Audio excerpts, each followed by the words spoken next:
Hello বন্ধুরা, তো আমার আজকে আরেকটি ভিডিও নিয়ে চলে আসলাম। সেই ভিডিওটি যদিও টপিকটা একটু ভারত বাংলাদেশ সম্বন্ধে আছে, তো ভিডিওটির মধ্যে একটি কথা আমি বলছি তোমাদেরকে, কথাটা শুনে রাখো। ভারত কিন্তু মোটামুটি এক প্রকার রেডি হয়ে আছে। তো অনেকে বলছে যে ভারত হয়তো পাকিস্তান বাংলাদেশের সাথে যুদ্ধ করবে, তার জন্য হয়তো সেনাবাহিনী এই সমস্ত সব কিছু নিয়ে রেডি করে রেখেছে। ভারতের বিভিন্ন যে সেনা ঘাঁটি এবং তিনটি আরও নতুন করে আরও যে মানে সেনা ছাউনি তৈরি করেছে ভারত। তো সেই সম্বন্ধে কিন্তু অনেকেরই প্রশ্ন যে ভারত হয়তো বাংলাদেশের উপরে অ্যাটাক করবে, বাংলাদেশ দখল করবে বা কিছু। তো আমার দৃষ্টিকোণ থেকে এই যে সমস্ত ঘটনাগুলো ঘটছে, এর থেকে কিন্তু ভারত কিন্তু এমন একটা মেজর সিদ্ধান্ত নিবে না যে বাংলাদেশকে দখল করবে বা কিছু, এমন কোনো কিছু মানসিকতা কিন্তু ভারতের তেমন একটা নেই। তবে একটা জিনিস যেটা আছে সেটা হচ্ছে ভারত কিন্তু চাচ্ছে যেন শান্তিতে যেন থাকে এবং কোনো ধরনের অশান্ত যেন না হয়। আর একটা হলো 1 নম্বর, আর 2 নম্বর হচ্ছে তো কিছু কিছু মানে মানে গোপন সূত্রে আর কি ভারতের কাছে খবর আছে যে বাংলাদেশের মধ্যে পাকিস্তানি মানে পাকিস্তানের যে ইসে হয় মানে জঙ্গি গোষ্ঠী, সেই জঙ্গি গোষ্ঠী যে তারা কিন্তু এই বাংলাদেশের মধ্যে ইসে করে আছে, মানে ওদের ঘাঁটি গেড়েছে এবং সেখানে তারা সন্ত্রাসবাদীদের ট্রেনিং দিচ্ছে, বিভিন্ন ধরনের ট্রেনিং হচ্ছে। এই সমস্ত কিছু নিয়ে কিন্তু ভারতের কাছে কিন্তু খবর আছে।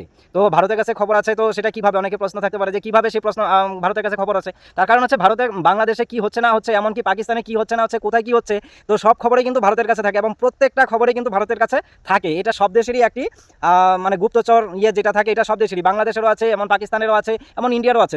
সব দেশেরই কিন্তু এমন গুপ্তচর সংস্থা থাকে, তারা কিন্তু মানে এগুলো খবরাখবর রাখে। তো ভারতের কাছেও কিন্তু এমন ধরনের একটি খবর আছে যে বাংলাদেশের মধ্যে পাকিস্তানের সেনা মানে জঙ্গি ঘাঁটি আছে।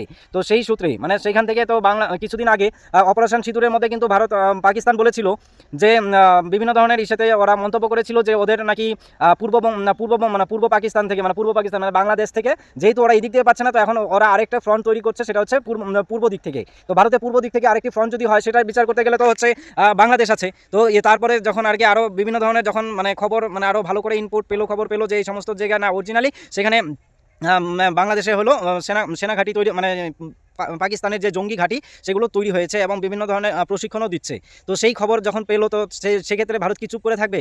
তো অপারেশন সিঁদুর যেটা মানে বলেছিল জঙ্গির বিরুদ্ধে কিন্তু ভারতের যে একটি অপারেশন হওয়ার কথা, সেটা হলো অপারেশন সিঁদুর ছিল।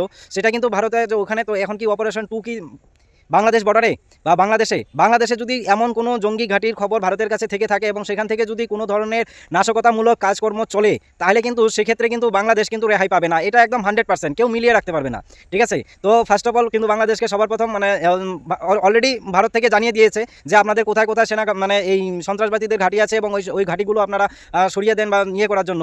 তো তারপরেও যদি সেই কথা মতো যদি কাজ না হয়, তাহলে কিন্তু আর এই যে এত যে সৈনিক এত মানে পূর্ব দিক দিয়েও মানে যেমন পশ্চিম সীমান্তে যেমন পাকিস্তান বর্ডারে যেমন ছিল, ঠিক তেমন করেই কিন্তু আবার এদিকে মানে বাংলাদেশ বর্ডারেও এইভাবে রেডি করছে। তো নিশ্চয়ই তো এটা অন্য কোনো ইয়ের জন্য করছে না।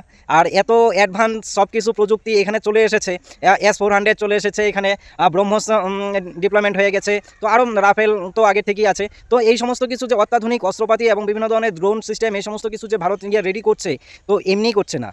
নিশ্চয়ই ভারতের কাছে কোনো না কোনো গোপন তথ্য আছে, যার পরিপ্রেক্ষিতে এগুলো সব কিছু রেডি হয়ে বসে আছে।